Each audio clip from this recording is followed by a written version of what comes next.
Good afternoon, morning, evening, or night, ladies and gentlemen, and welcome to JARCast episode 281. Today I'm joined by Reen. Hey. He's green to the show. He's a fresh-faced, porty-eyed newcomer. Reen, what's your little... Go on, give us a motto or something. I've been planning this. Go on. Reen keeps it clean. Ooh. Can we just restart the show already? I hate this. Reen keeps it clean. Okay. Good afternoon, morning, evening, or night, ladies and gentlemen.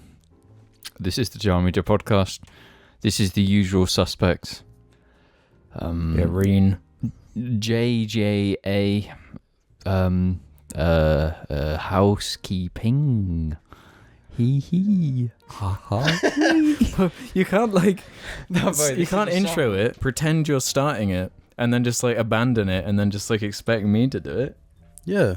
Good afternoon, morning, evening, or night, ladies and gentlemen, and welcome to episode 281 of the Jar Media Podcast. I am Jamie today. This is Reen. Yesterday. I'm Reen today.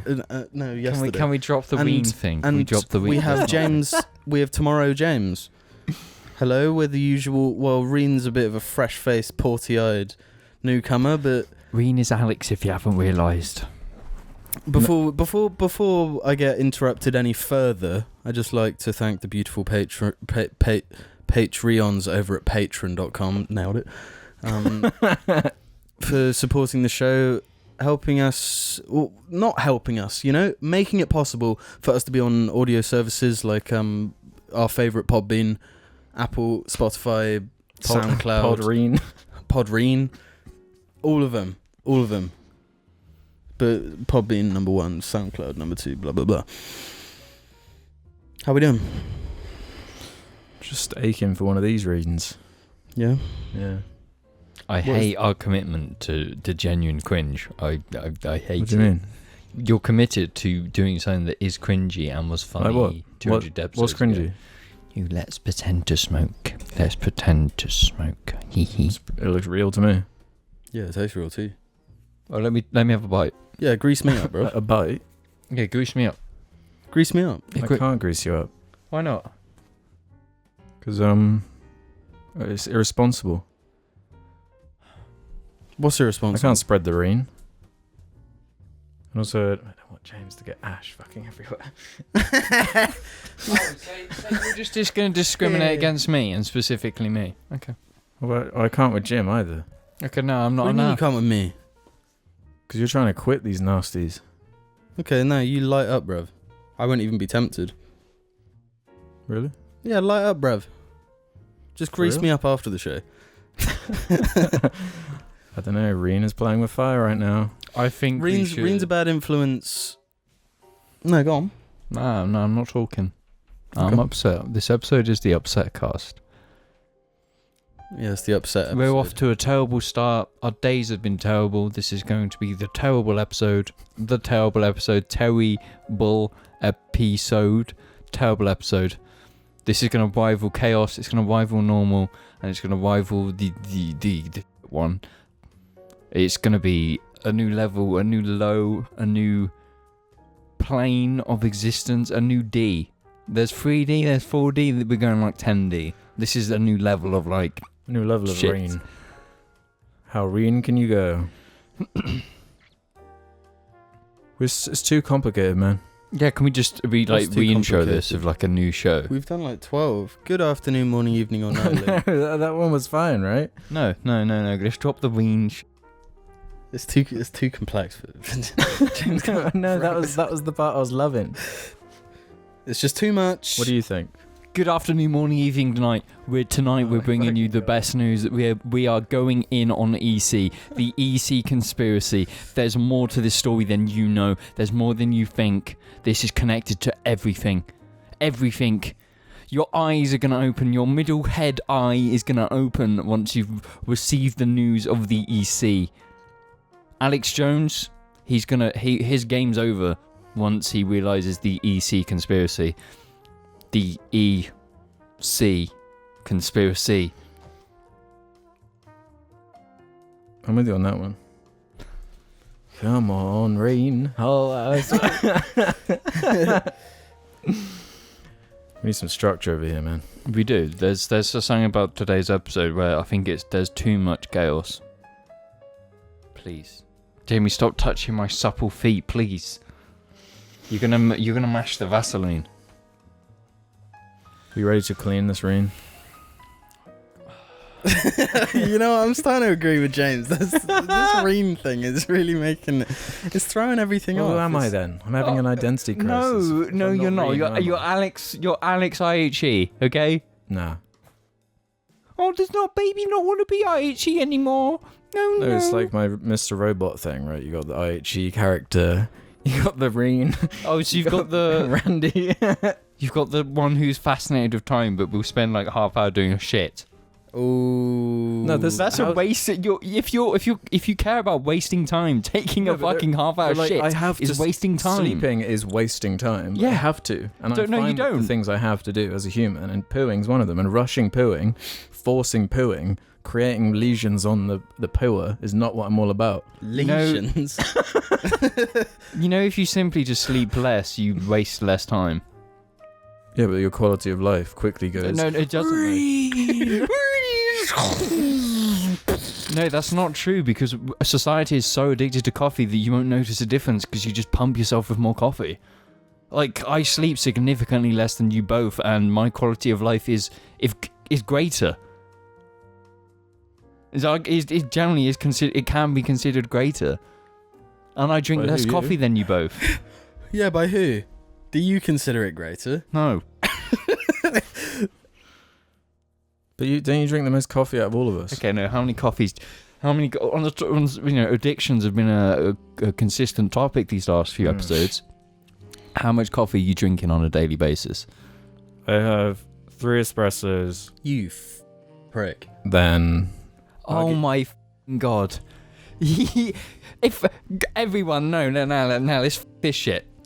We're getting rid of Argy. We're putting him down. He's actually. The Boatman family doesn't even want him. I'll have Argy. No, they don't. They don't want him. He's going to a farm. Fuck the pisser giveaway. If you want Argy, let us know. He might eat his own shit and be a fucking annoying dog, but he could be yours for the Did great he actually sum. change the angle? Yeah, no. He moved sat on the corner. That damn dog.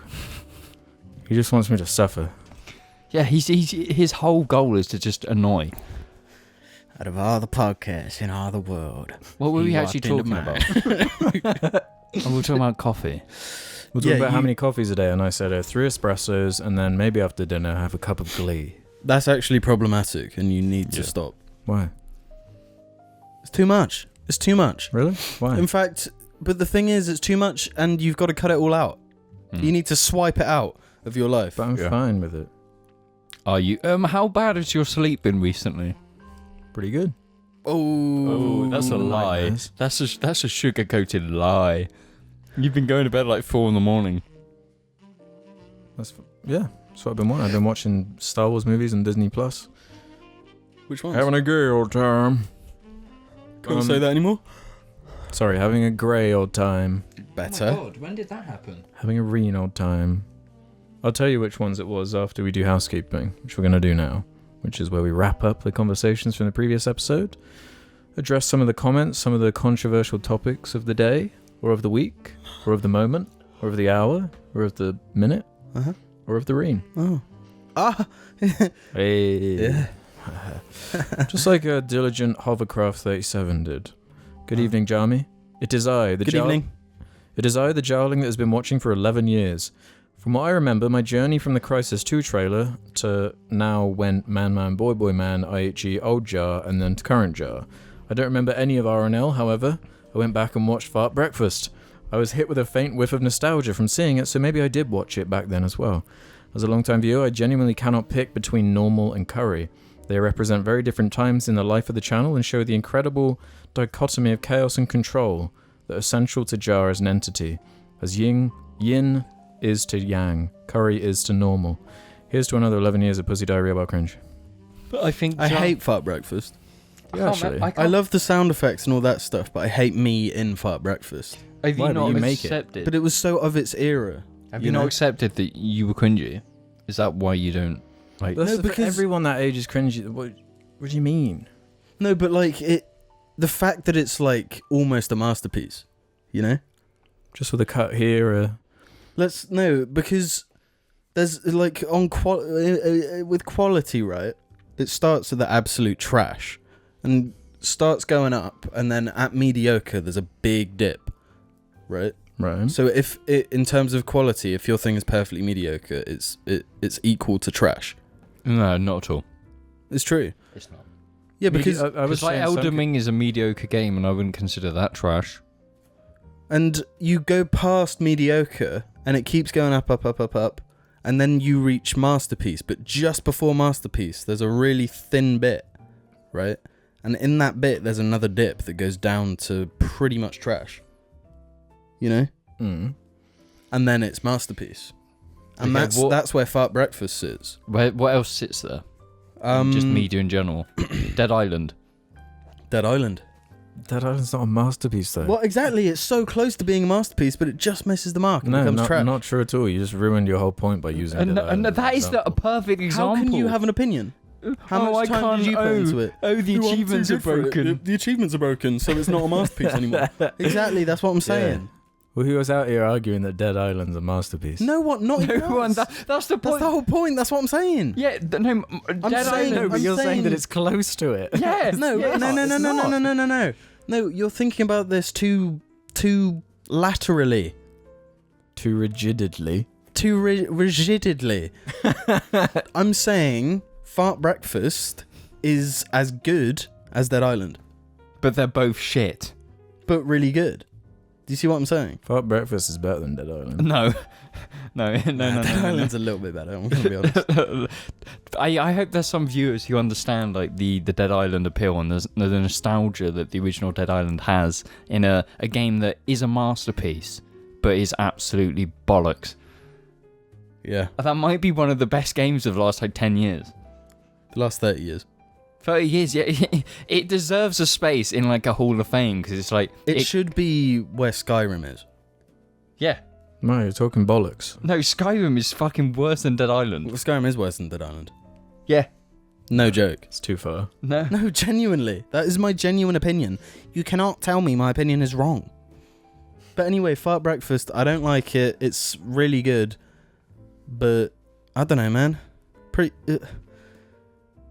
Is there any video we did of that era that can be classed as a masterpiece?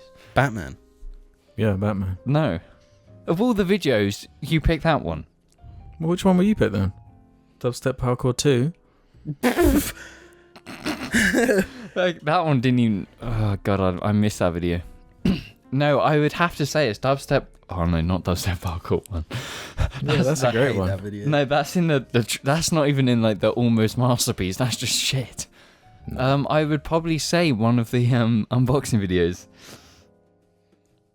Black Ops. The Black Ops unboxing video. The Black Ops one is so good. It is a masterpiece. It doesn't go into trash. It's just a masterpiece. Yeah, because that was an instance of Moody James swinging into that perfect in between. Yeah, it's like the circles. There is the perfect lineup of moody chaos into. Was I really moody back then? You were moody because we kept trying to film you doing an unboxing. So you reluctantly did it, and it ended up being the funniest one. It's because No, that's where the best ones came from, like the Assassin's Creed one as well. No, that was let's make an actual really good one. yeah. And it turned out really good. No, That one did come out really good because it had the the thing on the back of Yeah. the box at the end. No, Ah. but the Black Ops unboxing was great because the frustration I had that both of you came out in what I was talking about as this hyper ironic, serious unboxing video. Honestly, it's one of the YouTube YouTube Rewind for the last 20 years that video should be there. We were in the fake unboxings part of YouTube. Yeah, that was our domain for And it. no, considering the garbage that was just the YouTube back then, think of all the big content creators, how garbage they were. That's when reply girls were a big thing. It was around then. Yeah. Unboxing videos are reply girls. But now we've just got reply guys on Twitter. True. Which are even worse somehow. Yeah. Like, dudes, my unboxing video is better than you. Shut up. Thank you for watching for 11 years, though. Jesus. Yeah, I think that person has a power far exceeding anything we will ever be capable of. Speaking of power that cannot be matched and is just not capable of reaching, did you guys see, watch, or hear the Crazy Goblins cover? No. Did you actually not? I'm gonna have to play it for you guys. No, I don't. I Crazy Goblins might be one of the worst songs you've done. It's the worst Man Man Boy Boy song. It is. No, it's the worst one. No, Minion Supreme is so good, and you deleted the best version of it. I'm actually the version on Man Man Boy Boy Man is so bad. I think you should probably delete it out of embarrassment. No, because the version with the laughing is funny as fuck. No, man.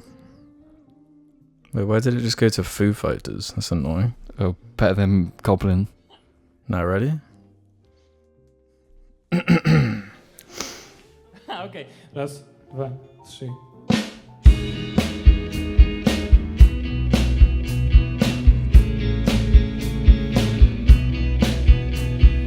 Yeah, being a goblin's hard. Being a goblin is a challenge. We so cheeky, we get up to no good. Crazy goblins, goblins, evil goblins, cheeky most of all. Being a goblin, so easy. Being a goblin, being a goblin ain't easy no more. It ain't no easy. Being a goblin, really, really challenging. I'm a goblin, let you know most of all. Crazy goblins, crazy, crazy goblins, crazy goblins. They're so crazy, crazy goblins. Really, really crazy goblins, crazy goblins, crazy goblins. Being a goblin, it's pretty crazy. Trying to heart so beat up, crazy goblin. We dig holes and we find things, little coins and other collectibles. We like to collect valuable items. We need them to buy food and water to survive. Goblin water to survive. Crazy goblin, crazy goblin, crazy goblin, crazy goblin. They are goblin, crazy goblin, crazy goblin.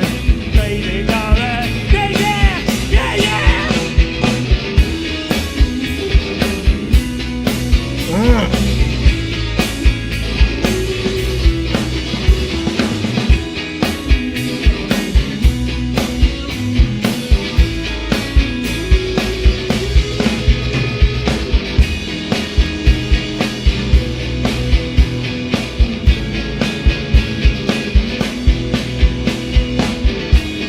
So remember, everybody, to all you goblins out there, just stay crazy, stay crazy.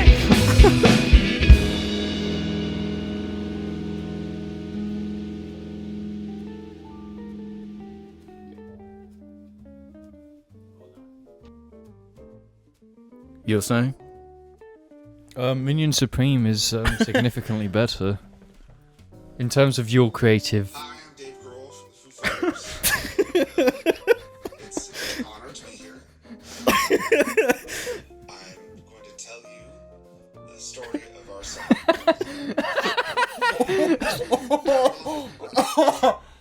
No. That's actually a really good cover. Yeah. Mad props to Because normally covers aren't better than the original, but...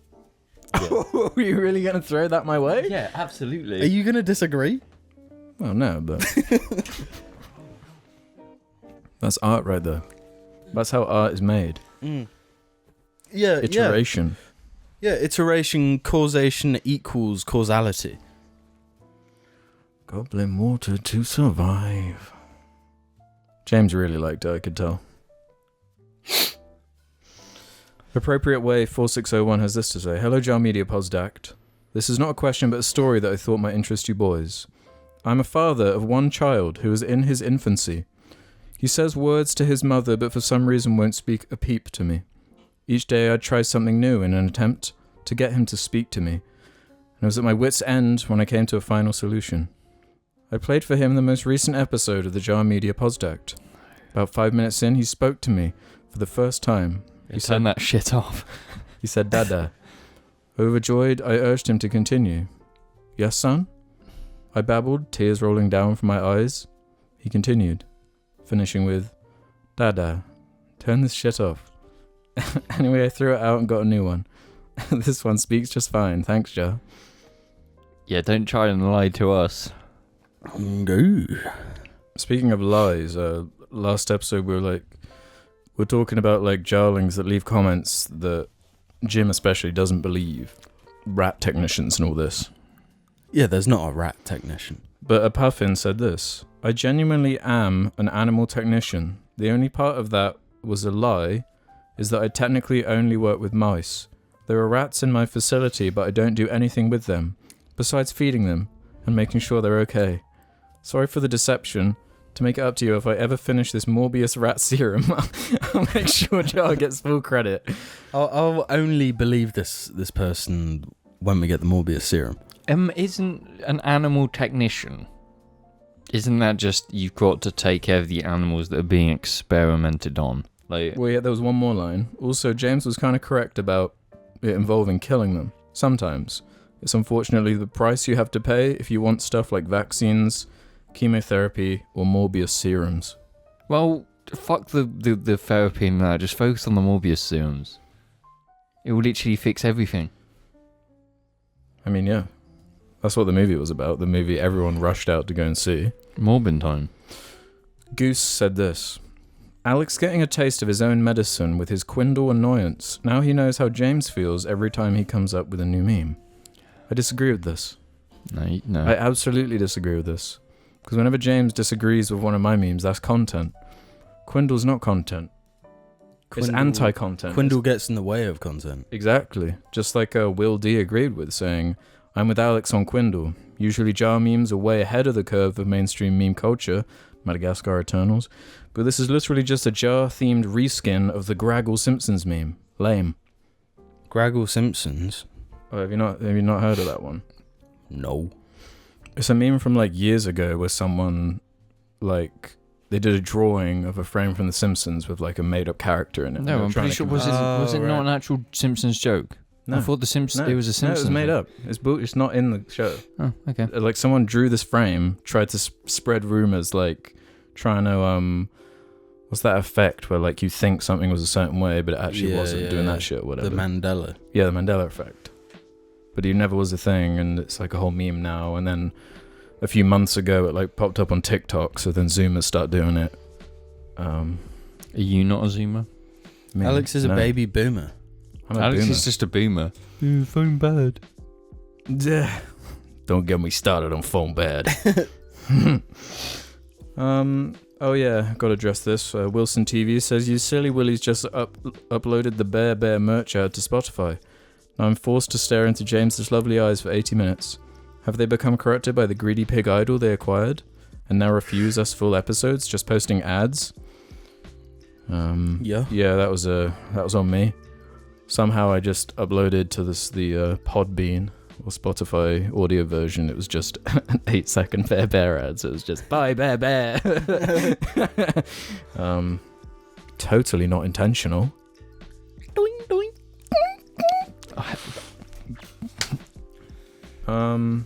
And the last one to end this segment from Music Lover 2. While I understand why you guys would say that Corncast was the low point of Jar, at the time they were some of my favourite episodes. The fact that you guys kept making episodes during that extremely shitty time made it all more bearable. All the more bearable. For all your listeners, definitely means a lot. Thoughts? I'm glad. It was something I still looked forward to at the end of the day. You know, especially with the separation of all social interaction. Yeah. It was nice to still commune within a virtual church instead of a real one. The separation of goon and state. Yeah. James, a little opinion of yours? Yeah, what's your little opinion of yours? Looking back, I think there was a few masterpiece moments in the CALNE era There that definitely were. but wouldn't have been possible if it was done in person. And I think it's a unique era of JAR, and it's one that had challenges, and it's one that defined us and helped us grow, which is what you have to look at CALNE and the wider COVID. Beep. Like Goblin kind of challenges. Vidco, the whole Vidco era, you've got to look at that as nothing more than improvement, because it was a miserable time for everyone. So What's a Vidco? Can't say COVID, bro. Vidco. So you can blur it. Because, YouTube gets some stuff. I thought it was like VidCon. Oh, yeah, VidCon. We went to VidCon in 2018. People don't know because we were in disguise. We were the 579th Battalion of the Stormcloopers Squadron. Yeah, we were the Stormcloopers that year in 2018. Yeah. We dressed up as Stormcloopers. Vine stars. Yeah. I was Major Melson. No, but honestly, COVID was a bad time, and we are in a better place now as JAR as a result of CALNEcast, and that's the only thing you can take from it. Plus, Alex pronouncing Mojave as Mojove is the funniest fucking shit in my life, and it fucks me up to this day. Don't know why that got you so bad. It was Mojave. He said Mojave. Because I didn't expect it. I didn't expect it. I didn't expect to have to say And you Mojo. cut out like the 20 minutes of just me laughing, which is a shame. I'm pretty sure you cut the whole thing out, but... No, because people, they know it's there. Yeah, but I think you left one scream laughing and then you just cut it. Really disappointing. Jim? We We got something to talk about. We got a topic or two. Oh. Actually bringing topics. Topical glue.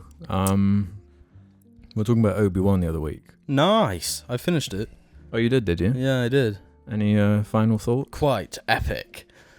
Did you like when Hayden Christensen goes, I'm Darth Vader?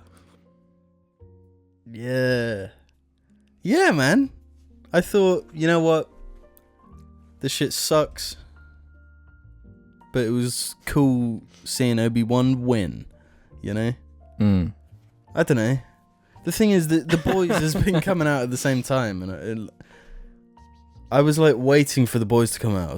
Like, come Thursday, I'm getting like antsy, like, come on, I want to see it, sort of thing. And with Obi-Wan, I was sat there on a Thursday, like, oh, I want to watch The Boys. It's like, oh yeah, Obi-Wan comes out on Wednesdays, so I can watch Obi-Wan. And I was like, oh, can't really be bothered.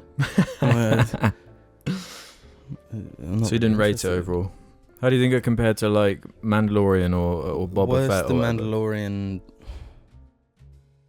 It just feels weird that I'm more excited to see, like, by episode 4, I was more excited to see the Mandalorian show up in Boba than I was seeing like Obi-Wan on screen doing stuff. Yeah. The approach was a mess. Yeah. There was something off about it, something a bit wrong. Just a wrong feeling. I don't know how to explain it. Well, it didn't. While it was like airing each week, I was kind of like, just like, what is it about this? Like, lots of it's fine, but lots of it's really like ridiculously not fine. Like, so bad that it's like, what are you actually doing? Yeah. Like when there's like an energy gate and there's like this whole scene of like, we got to get through the energy gate, and then when they cut to like a wide, you can see like they could just go around it with ease. Yeah. Just dumb like shit like that where it's like, what is this like? Is this trying to be like Stupid Saturday morning cartoon level? Like, yeah, just it's guff. it's weird. It's got an expensive, cheap feeling. Like, you can see that money's been spent on it, but you can tell it's a TV show. But I didn't have that problem with The Mandalorian. No. Like, as far as production is concerned. Like it didn't distract me like that. I guess my expectations were different. But that's what it all came down to. It's like the last like week or two, these articles have been coming out, revealing all, kind of explaining, at least to me, like where this went wrong. And it's like, it's so infuriating to me. It's so blood boiling, like the decisions they keep making over there, and how they just simply cannot see that forest for the trees they fucking are. They can't do it. They have no idea what they have on their hands. They have no idea how to handle it, unless it is like just a random thing like Mandalorian that's like largely detached. Yeah. And even then, they're like, once it starts taking off, they're like, oh, get Luke in there, get Ahsoka in there, get fucking just fucking go crazy. It's like, man, you don't know what you're doing. So what I'm referencing is like, I've got this Collider article up right here. Obi-Wan Kenobi was almost a movie trilogy, reveals original writer. Solo's lukewarm reception caused Disney to shelve the planned Obi-Wan Kenobi films. Obi-Wan Kenobi writer Stuart Beattie reveals the series reused the story treatment developed when the project was still slated to go to theaters in an interview for The Direct. He also talks about how the scrapped Obi-Wan Kenobi film was initially planned as a trilogy, pointing out which plot points of the second scrap movie could show up in a possible season 2. Before becoming a series, Obi-Wan Kenobi was planned as a Star Wars spin-off theatrical film. However, after Solo's lukewarm reception, Disney decided to shelve the project. Once Disney Plus was in place and the Star Wars train started to move into new and exciting directions with the release of The Mandalorian, Obi-Wan Kenobi was also recycled into a series. BT was the first writer to work on the Kenobi project when it was still supposed to be a movie, which led him to be credited as a writer for episodes 1, 2, and 3, and 6 of the series. As the writer explains, the show, created by director Deborah Chow, was based on his first story treatment, but he didn't work directly with the Disney Plus project. As he puts it, I wrote the film that they based the show on, so yeah, I spent like a year and a half working on it, and then when the decision was made not to do any more spin-off films after Solo came out, I left the project and went on to other things. Joby Harold, head writer, came on and took my scripts and turned them from 2 hours into 6. So I did not work with them at all, I just got credit for the episodes because it was my stuff. What's particularly interesting is that BT's scrapped Obi-Wan Kenobi film was actually planned as the first chapter of a trilogy, and BT says he already knew where to lead the Jedi Master in the following chapters of the spin-off. And that just goes into like what he would have done with this trilogy or whatever. But that kind of reveals all. For whatever, every single lesson they could have learned from Solo, they took away the inverse like ideas. Like they attributed it to like, oh, people, they don't want these, and it's because we didn't do a deep fake young Harrison Ford, like creepy looking like robot. It's because we didn't do that, and I don't know, like it's just so ridiculous to me. It's like, what do they want? What are they expecting? I guess Marvel set a pretty bad precedent for them. A lot of their learnings, but they didn't even learn from that, because that was why from the beginning I was kind of like, you'd expect them to have a plan. They've got at the top of the Disney umbrella, they got the Marvel shit, and you'd figure, oh, like they've figured how to do this shit, so we'll just like copy that model and do it here. But they didn't do that. They just kind of shambled together some shit, and then like are trying to do it now. Yeah, but I think the lesson they learned from their awful trilogy was, oh, we didn't do the Marvel shit with those 3. So now we have to. Let's stick Darth Maul in Solo. Let's have Ahsoka and Luke and The Mandalorian and Boba Fett. Like, we just need everything to connect to everything. Otherwise, people won't be interested and there'll be no FOMO otherwise, you know? But it's not like when The Force Awakens came out, like, the Marvel train wasn't already rolling. They already knew. I'm just so confused. I don't know, man. It doesn't make sense.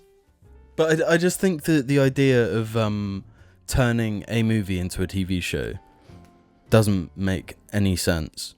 Especially because a lot of the biggest problems with the show, stuff like the production and how like cheap a lot of it feels, would not be an issue in a movie. It wouldn't. Yeah. Because whatever you have to say about Solo and Rogue One, the production's pretty immense on them, and they look great. Yeah. Aside from the weird CG deepfake stuff in Rogue One, that just always looks weird to me.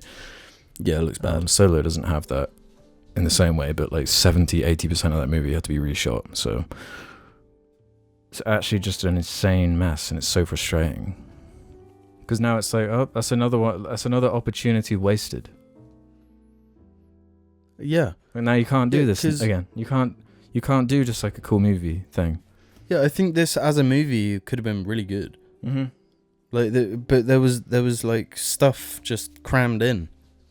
They were like filling it with. Yeah, as soon as I saw it Pointless. pointed out that it was like, there were like 2 story beats. Princess Leia gets taken. Princess Leia gets saved. Princess Leia gets taken. Princess Leia gets saved. And that's like most of the show. Yeah. Yeah. With like the actual like capture scenes being embarrassing. With so many just like bad scenes.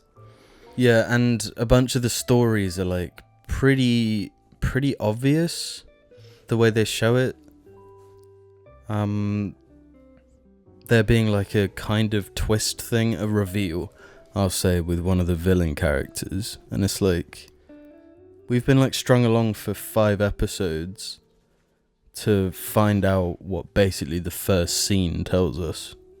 Yeah. Like in a movie, that wouldn't be like a big deal.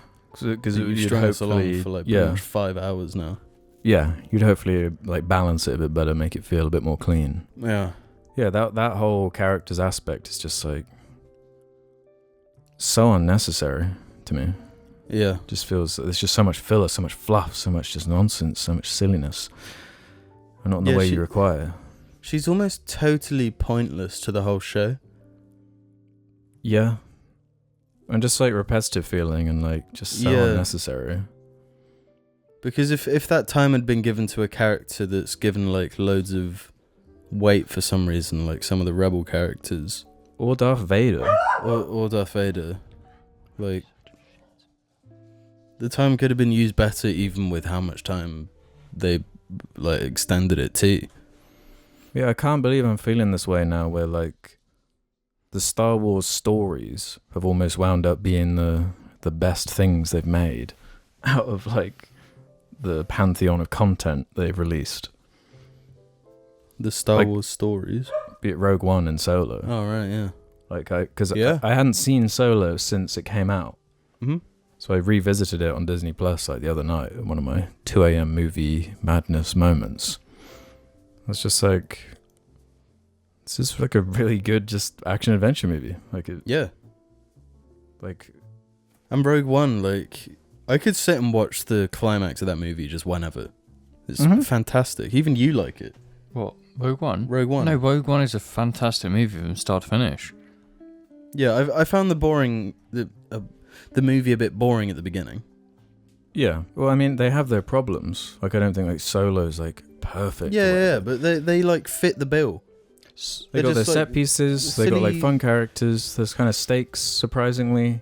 Mm-hmm. Just The Star music's Wars really good for in Star Wars. both of those, actually, especially in Solo. The music's really good. Yeah. John Powell and Williams composed like the main theme and stuff. Like it's My question feels is, like it's Star Wars. what does this set for the expectations for Andor? Well, Andor, like, I think is fine because it's like existing in a pocket that's not trying to recapture. Just the expectations are different. Andor It's Yeah. the one about... That's the next Star Wars show that's coming out. Yeah. about. Cassian Andor from Rogue One. Oh yeah. But that's what I mean, though. It's different. Like the Obi-Wan show, that is like a core central character to the Mhm. whole thing. That's the strangest thing because it feels like the Mandalorian got more love. Yeah. I don't know if because this was in the works for so long, it was almost like a case of we've kind of put too much into it now to go back, and we kind of need to just get it out. You know, It's so bizarre. it's just like to misuse Ewan McGregor. Mm-hmm. The guy has really not been given a chance. Yeah. It's such a Yeah, shame. supposedly he was quite upset when he found out it wasn't going to be like a movie anymore. Well, yeah. Because he would have already agreed to do it at that point. Yeah. And then it's like... Well, it's like what John Boyega said, like, I don't want to be Disney Plussed. Yeah. Yeah. Ewan McGregor got Disney Plussed. Wow. Yeah. Because Man. I feel like if they had gone through and committed to that movie idea, people would see that movie, man. Oh yeah, absolutely. You just have to drop the teaser. Drop the teaser, really? yeah. Mm-hmm. Yeah, you have the... Because the People prequel go love is at an all-time nuts. high. Yeah. And it's not reminding people of the new shit in the same way.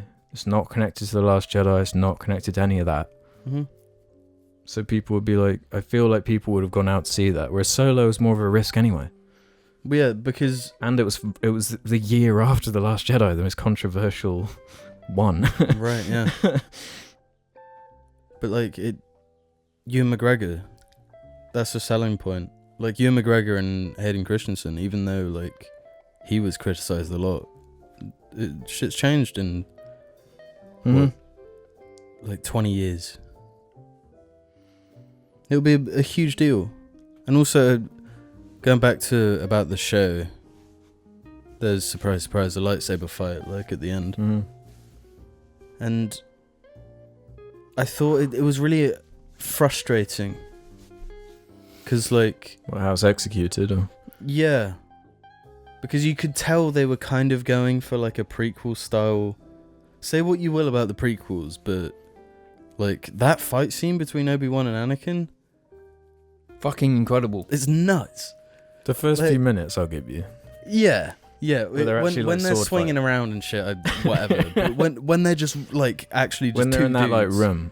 Yeah, and they're swinging and stuff, Yeah. and just going absolutely insane. It's like a marvel to watch. You Mhm. can't not be hooked to the screen. It's the choreography and The music and the music, and even like the way it's shot. It just looks amazing. And then this show, it's like in a dark, rocky place, and the camera keeps cutting. And the way they use the camera in this show, like normally it's not even something I pay attention Yeah. to in TV especially.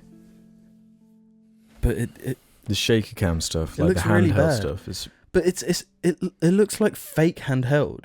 It looks like it was stationary, and they've Well, yeah, I was just wondering if that was something to try and hide how bad some of the visual effects are. 'Cause, like, when Yeah, they're like 'cause- throwing rocks around and stuff, it's like it looks TV quality a lot of the time.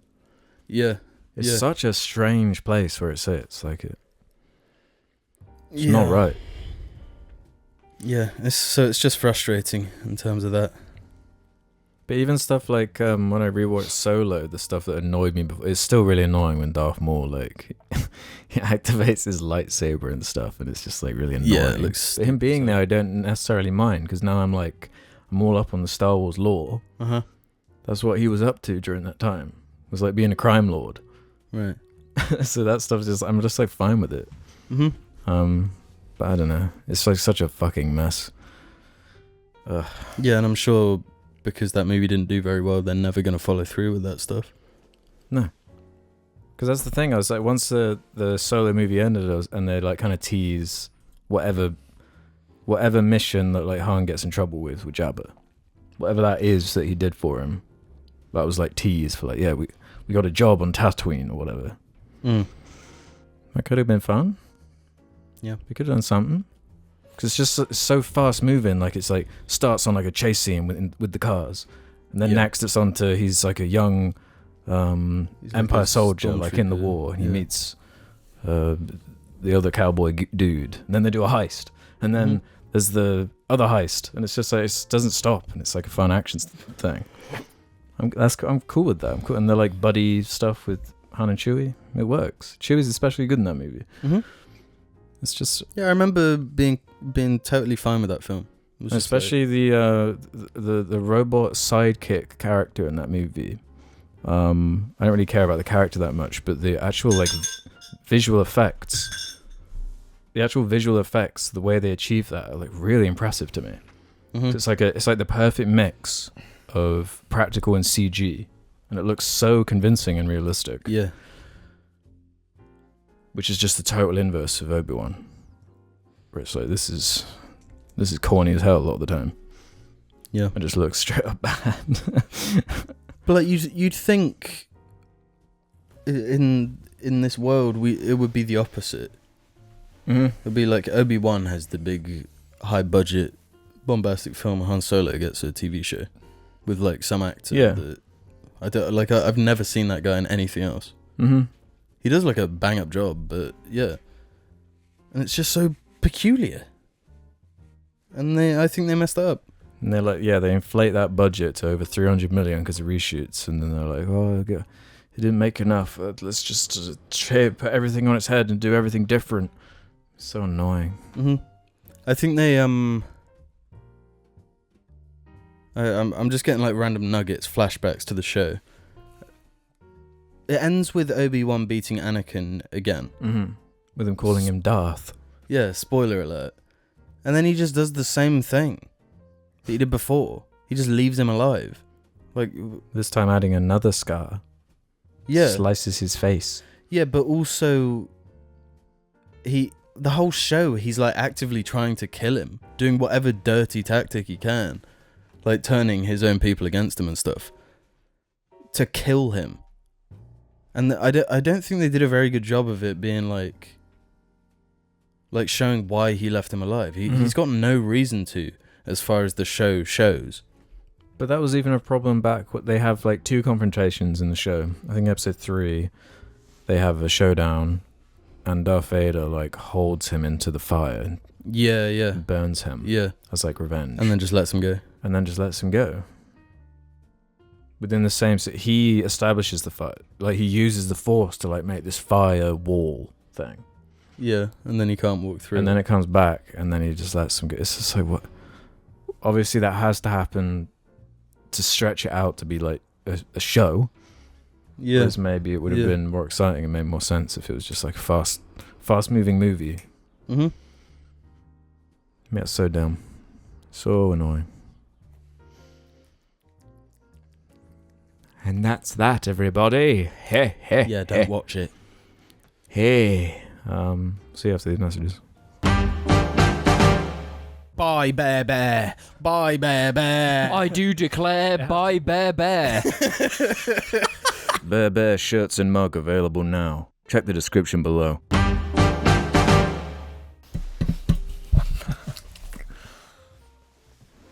Fuck off, I'm hot. Well, take your shoes off. Good afternoon, morning, evening, or night. Jamie has tried to quit smoking, and he's successful so far, but he refuses to get into the habit of taking his shoes off when he's in a house. He only had this habit because he was so used to smoking that it was convenient to keep his shoes on. If Jamie's not smoking anymore, from every logical step in someone's brain, it should be to take your shoes off. Helps break the habit.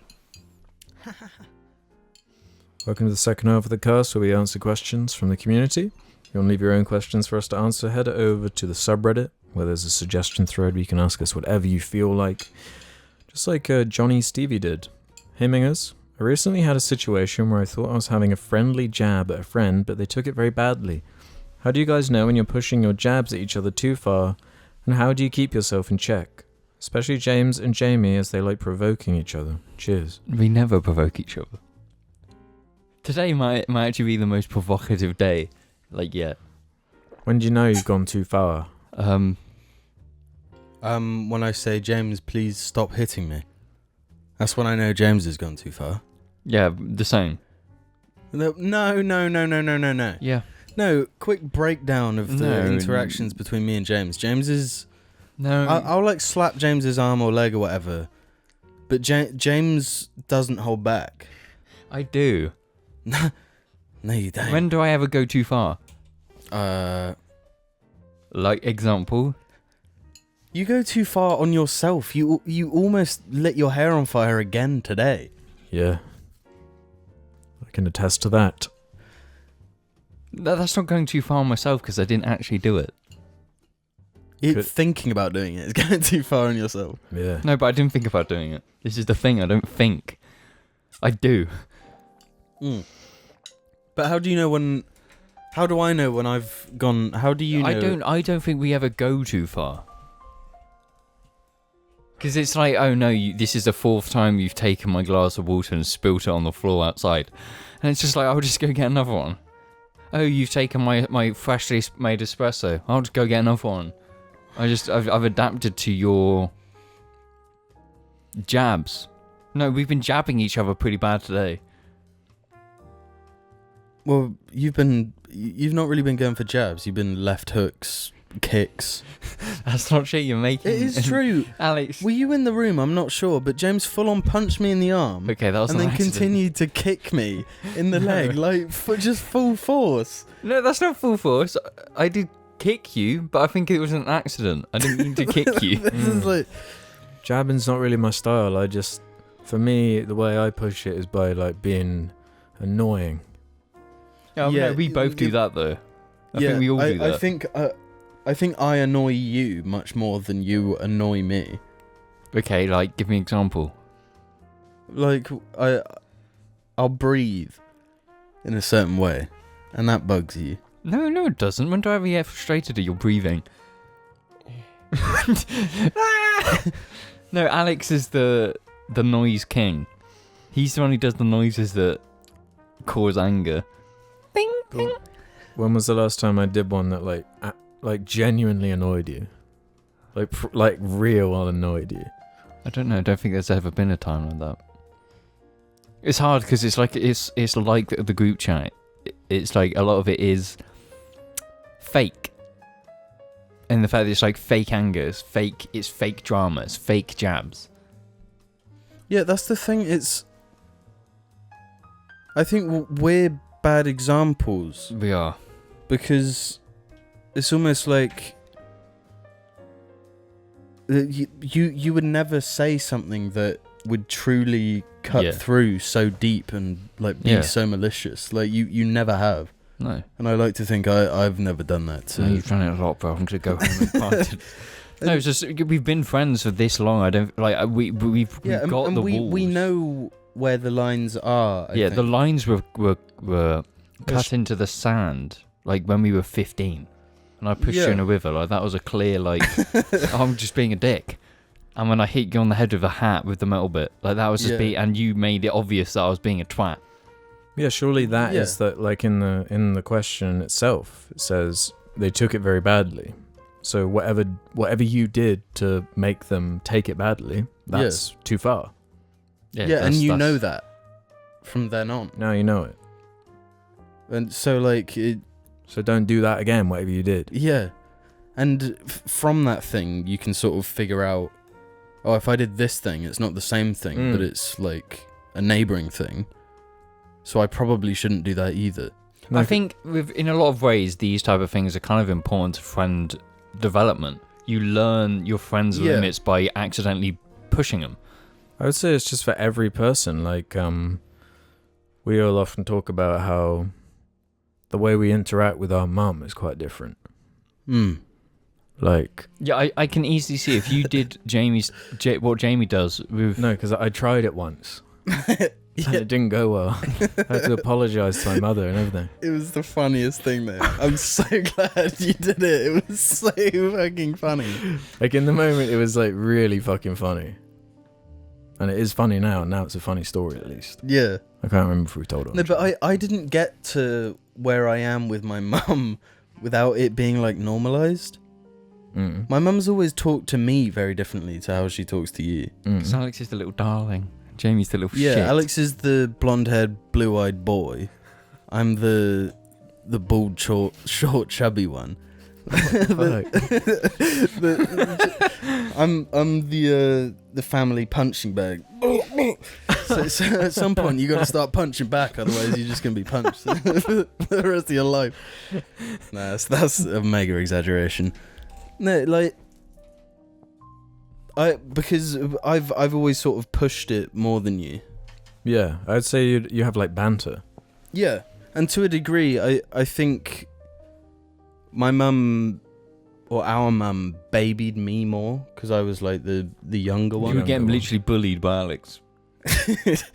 Well, I mean, maybe that did play into it. Like, so she always tried to like protect me. It's like a younger sibling thing. It's a common thing where it's like protective over the younger ones. So I don't know. It was just like at some point you just develop a silly relationship. Well, I chat like full on shit to her, and she just chats shit back. Yeah, like when Yeah. I was like standing between you two the other day when we were at your house, and it was just like I'd never get away with this like level of banter. I wouldn't. I can't. Does he not find that frustrating and annoying? No, No, but because she- I did my test. I threw it out there. No, but it also, was- I don't think she could get away with saying the things to me if she said them to you. No. Because you would interpret it differently, because you're not, like, used to it. It's I'd be like, why are you saying this to me? yeah. Well, that's the thing. But it's like, you have that with any relationship. And Yeah. for me specifically, I find it quite difficult when you're first, like, getting to know someone to have that banter, because you've got no idea Yeah. where their lines are. Yeah, exactly. Some people are more sensitive than others. Yeah, and I never want to push Yeah. to a point where I really make someone uncomfortable. Some people will just like lay Go into straight in. anyone, Yeah, yeah. and it's like that's their personality. But I don't really agree with that. It makes you more like Marmite-y. If that's your Yeah. if that's your approach to every interaction, then you got to accept that some people are not going to gel with that. A lot of people are not going to gel with that. But the people that do, like, you're going to instantly, like, quickly, like, Yeah, fast forward a lot of the like early shit, you know. So I get it. I get both approaches, to be honest. Yeah, for sure. But I'm more like you. I'll do. It's like just putting a little pinky in the like water, like trying to Well, figure yeah. out. Like, What I normally do is just be the most like bland person, and then you sort of see how they interact with you, Mhm. and You got to be a can- sponge. You got to be well, like. and a mirror. You can Uh-huh. like, mirror how much people like give. You know. Yeah, yeah. Sven has this to say. Does Alex still eat feijoas, the candy from New Zealand that gave him a rush of memories after not eating them for years? Did you ever find any other foods that have the same effect? Every now and again I bolt buy them, because I got to like import them, because we can't get them here. And then I eat like 4 bags in one sitting, and I'm just like gooning on memories. I love the goon in the Joel world now. It's great. Yeah. Do you guys have like a Yeah, memory food? ham in pitters, like a ham pitter. That sends me back to like, oh damn, life used to be so easy. Like luncheon meat, I guess, does it? Luncheon meat. Like, you know, that That fake ass ham that's like in a hyper-processed. bear Spam. shape. No, you can get it in like behind the counter at like supermarkets. It's just like a bear ham. Yeah. What do you mean Mate, bear ham? it's like a teddy bear face, but ham. you know. Oh, those Yeah. ones. Yeah. Yeah, Really they're nice. disgusting. No, I've got one. Lunchables. Yeah, Ooh, Lunchables, yeah. penguins. Baby Bell. Penguins, wow. Baby Bell. Baby Bell, but I've had a Baby Bell somewhat recently, and it was like, Was it as rubbery as you remember? yeah. But less intense than I remember. I remember it being very cheesy. Mm. It's because you gooned No, yourself They're probably on like cheese. 4. They're Yeah. probably 0.4% cheese now. Yeah. Well, the trick is they wrap it in wax to make you think, oh, the wax is the outer bit. The whole thing is just wax. It's like dairy wax. Taking the wax to the eye is actually really painful. What? Someone threw one at in my eye. A Baby Bell. Yeah, the wax. Oh yeah. 'Cause When you you compress squish it, Yeah, yeah. it becomes quite hard. Yeah, and I took one to the eye. Yeah, It's like a snowball with a fucking stone in it. Yeah. Mm. By a certain someone within our group. The Baby Bell. Yeah. Really? Yeah. But yeah, that's actually triggering a memory. And so's the snowball thing. Was it me? There were some chavs that would take their bikes and like cycle as fast as possible if it had been snowing to a certain point in town where they knew people would be walking by this point, and they had this like fort almost. It was like these walls that they got behind, and they'd like made all these snowballs with like stones in them, and were like just welting them at people like going by. And I know because I was on my bike and went flying past, and they tried to get me but missed because I was on my bike. Damn. Man. Yeah, no, sticking stones in snowballs is actually evil. Mm-hmm. Like your actual, Yeah. like clearly I would say that people might react terribly, but I think you have probably some mental shit going on if you enjoying the pain you're inflicting on random fucking kids in school Yeah. by putting stones in fucking snowballs. Yeah. Just a normal snowball, fine. Yeah, because it's just like, he's a bit hurt because you get hit and this deceleration. But it also depends how hard you compress the ball. They well, compress obviously them they're super trying to hard. make weapons over there, you know. Well, They see themselves in the trenches, like they're trying let's to. throw this at this Fortnite fucking kid, make him cry. It's like, generational trauma. yeah. It's like Generational snowballs. Yeah. Never got hit by one, thankfully. Yeah, I don't remember ever getting Yeah. it. But we were bicycle kids, so we'd be gone before anyone can get Yeah. us. It's a risky strat, but we made it through. Pumpkin Pierre says, "Hey Jar, this is a question for Alex and Beast. Since they are brothers, though I'm pretty sure James has sisters, so he has experience with this as well. I have a twin brother, and up until the age of maybe 14 or 15, we absolutely despised each other. We would always fight over the stupidest things like laundry and purposefully try to make the other's day worse when we felt like it, deleting game files, stealing junk, etc. But at one point, we just became best friends. Now I appreciate my brother more than I could ever imagine. He is literally the perfect friend since we both understand each other very well and have the same taste in movies and games since we grew up together. My question is, did the same thing happen between Slimer and Jamie? I'm guessing I'm Slimer in this. Was it different No, because I'm Alex Slimer. was older? And how did Jordan fare against his sisters? I was literally abused by my sisters. It just seems like the story of every younger sibling. Yeah, you're beaten the fuck up. You're tortured for you're psychologically tortured by the older sister or brother for their amusement, and they will absolutely get away with it. Yeah, and I don't know what the answer is. Fight back. No, I mean, like, you literally can't. That's why. That's why it's happening in Yeah. the first place. Well, yeah, because you are. It's an easy win. It's Yeah. a pathetic, easy victory. No, you've got to beat them. You've got to beat their mind games by being even worse. If they're like messing around and hiding your shit, just flush their shit down the toilet. No, but that's what Alex did. That's like the shit Alex would do to. Like, I remember so having. he was already up the ante to a really fucked up level from the beginning. Yeah, because I remember like throwing a Lego figure of Alex's down the stairs, and then Alex got like a whole set of mine and threw it down the stairs. Oh, that's really fucked up because I would do that to your sets as well. Well, yeah, but that's when I was like 15, and it was like a Lego set I got when I was like 10. Like, it was annoying, but I mean, whatever. You weren't gonna like be in a strop because of it. Well, yeah, and I know what James is like. He like idea in head to do thing. Time to do it. It's like. Well, yes, it's like the underwear thing. Was that like a funny, like, fuck Jamie, throw his underwear on the No, roof? that wasn't supposed to be like a slight against Jim at all. It was more funny that having underwear on the roof was funny. And I wasn't going to use mine, obviously. Well, yeah, so it was against me. Only. No, because like I didn't like it. I wasn't like in on it. You know? No. But the main motivation was to just have the funny imagery of underwear stuck on roof. Yeah, yeah, that one is pretty funny. That one's like totally harmless. And yeah, I don't know what it is because it was a similar age for us.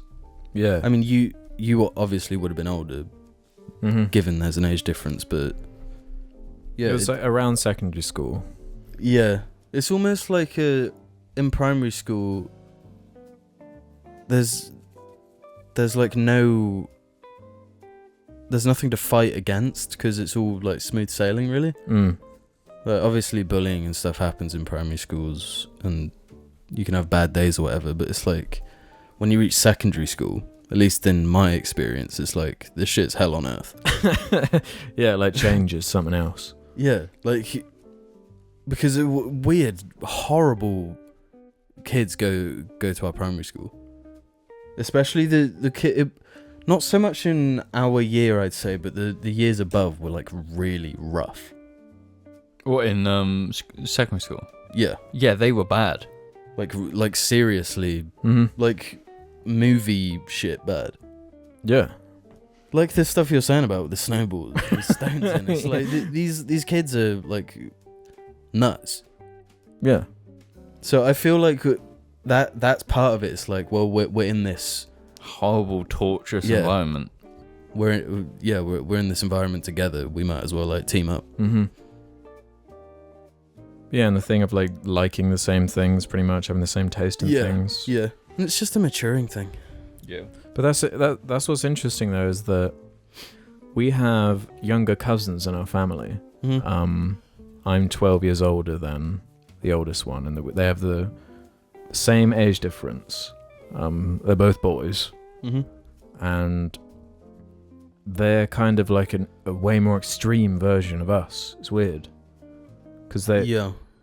like, instead of it kind of smoothing out once they got to secondary school, it seems like it's ramped up even. Yeah, but in the inverse, Yeah. where the younger one seems to be the instigator of most. Yeah. They just like really don't get on. Mm-hmm. One of them is like the sporty kid with like the sport crowd, and the other one likes art. And there's just like conflict there, Yeah. which is unfortunate. Yeah, that can be Especially when they're getting like, one of them's like, I think year 11 now. And I feel like it was like done by then. Like we weren't bickering the same Yeah. way by then.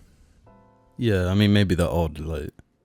Yeah, like frustrated sort of showdown, but not like to the intensity of it, what it was at certain points.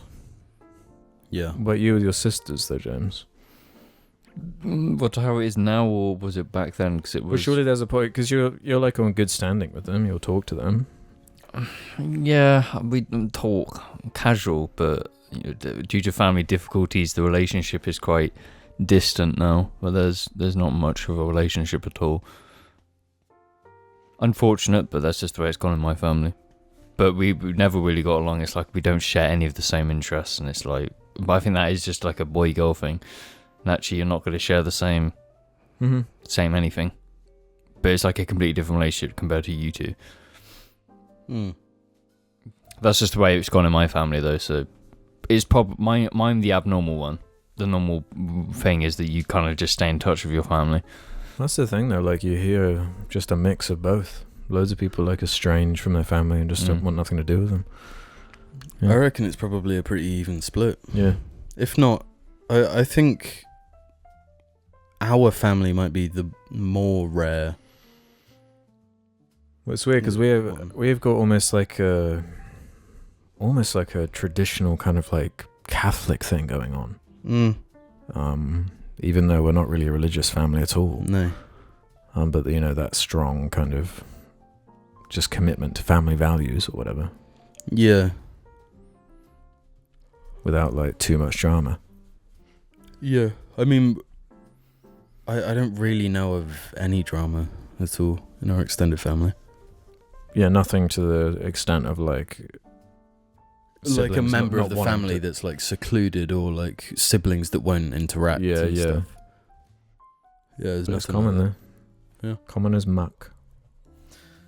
Salmon Rocks XL says, I'd like to suggest an idea similar to the Jar Jar, in which viewers submit characters and you guys confirm or deny whether or not they are Dibbies. The reason for this being that the definition of a Dibby has not been clearly defined. Can they talk? I mean in full sentences and stuff, like the penguins of Madagascar are supposed to be cute. I think this would be a very bad idea because there's not that many Dibbies. Bruh.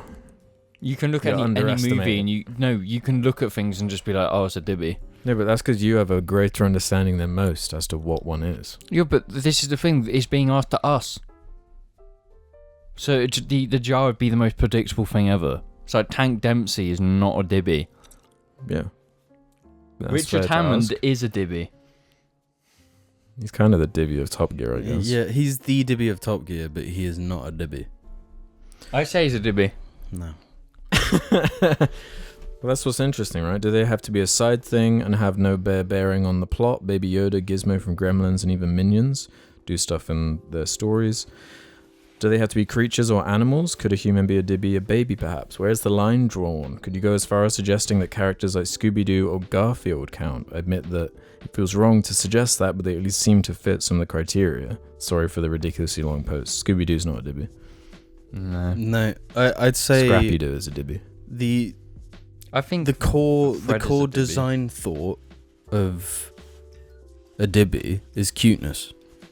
Yeah. They have to be designed to be like marketable and cute. Yeah. Yeah, that is a core tenet. So it doesn't really matter if they can talk or if they affect the plot or not. It's Mhm. like, if it's designed to be cute, then it That's why inanimate objects can be Dibbies, like that. The Isetta, the BMW Isetta. Dibby car. It's a Dibby car. Is it looks this like pig a Dibby? That's tough because it looks kind of like wise, and wiseness is not normally Yeah. a Dibby. But then that gets complicated because like, is Yoda a Dibby? Yes. I don't think Yoda's a Dibby, but Baby Yoda absolutely is. Baby Yoda 100% is. Yoda isn't cute. He's ugly as fuck. But he does have Dibby behaviors.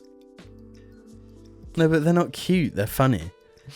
They're funny and like a little bit like if he was doing the shit to you that he does to Luke in episode 5, it will be just like annoying.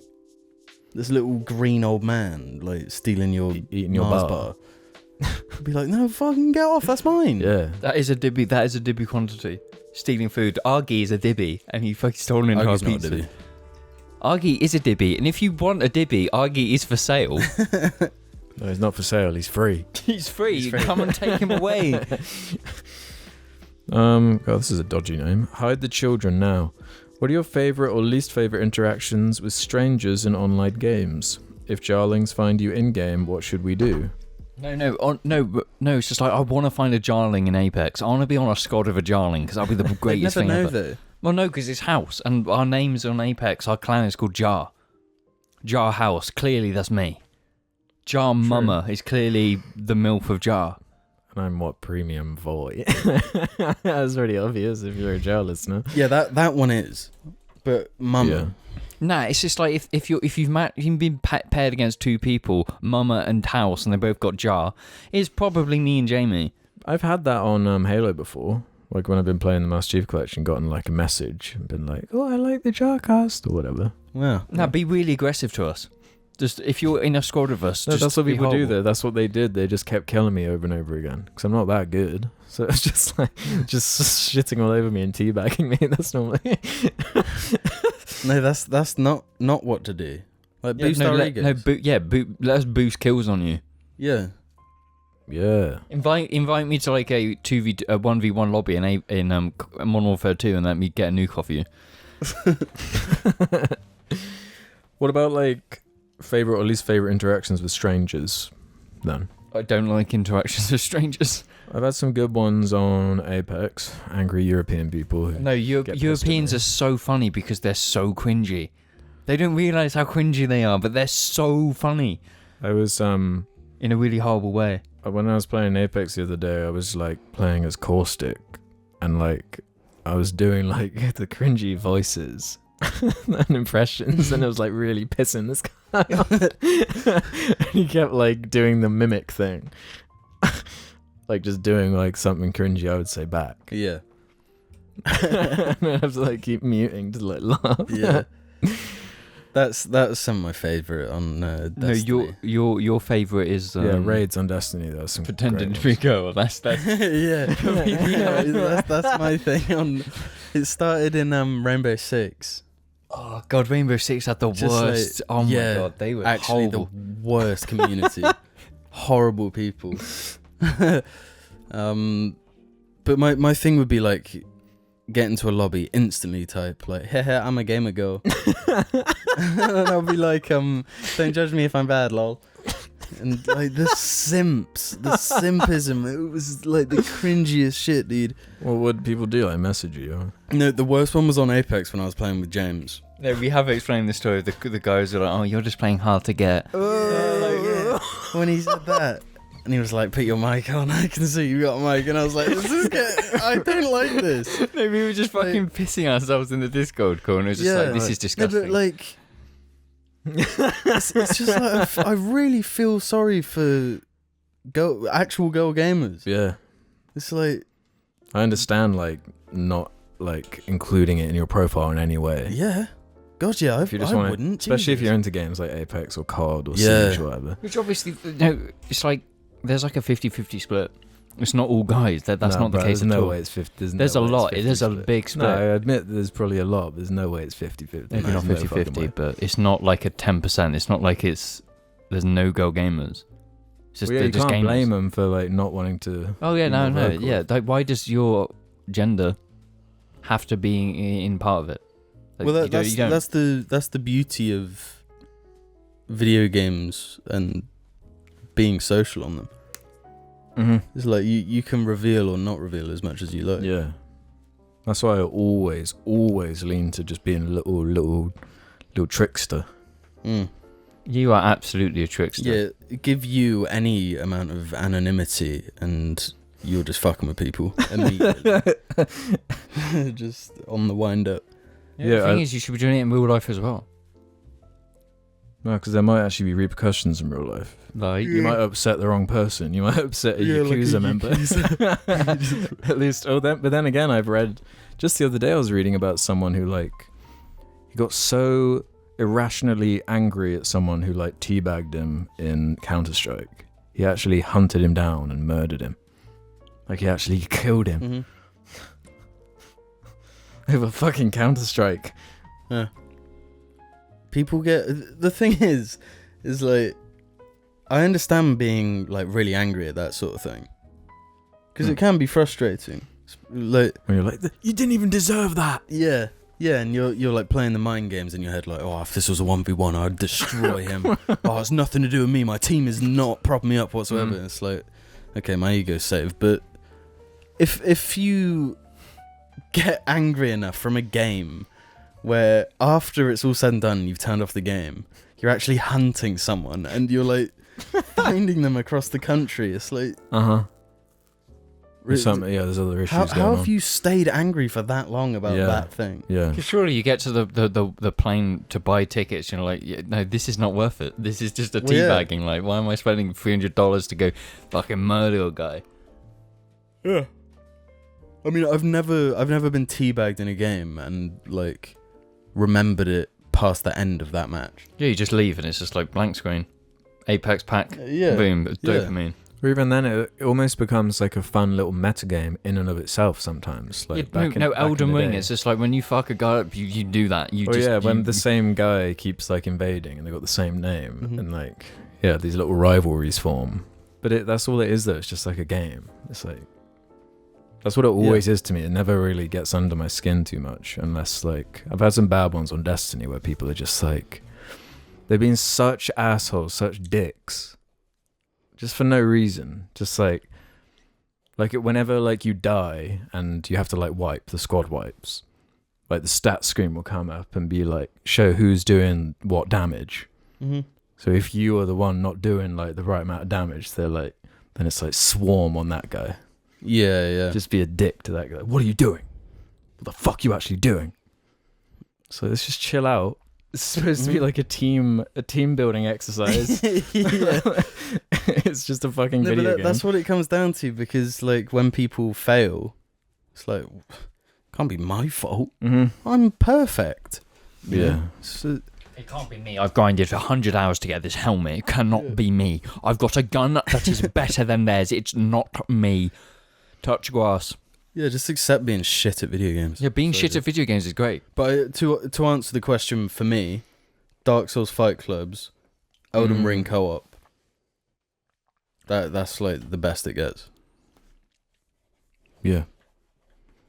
Yeah, because we made that little video about Elden Ring, invaders and stuff. We're over that hump now. Yeah, we're now at a level where when people invade us and try and fight us, they get swarmed by 3 level 55s. It's just we beat them. Sometimes they just give up because they're clearly looking Well, for we've had people not even try to fight us and just kill jump themselves. off the edge. Yeah. But I guess they know that. It's just they're clearly just trying to play the game together. So just okay, well, it's not what I want, so I'm gonna kill. Yeah, I respect those people. Yeah.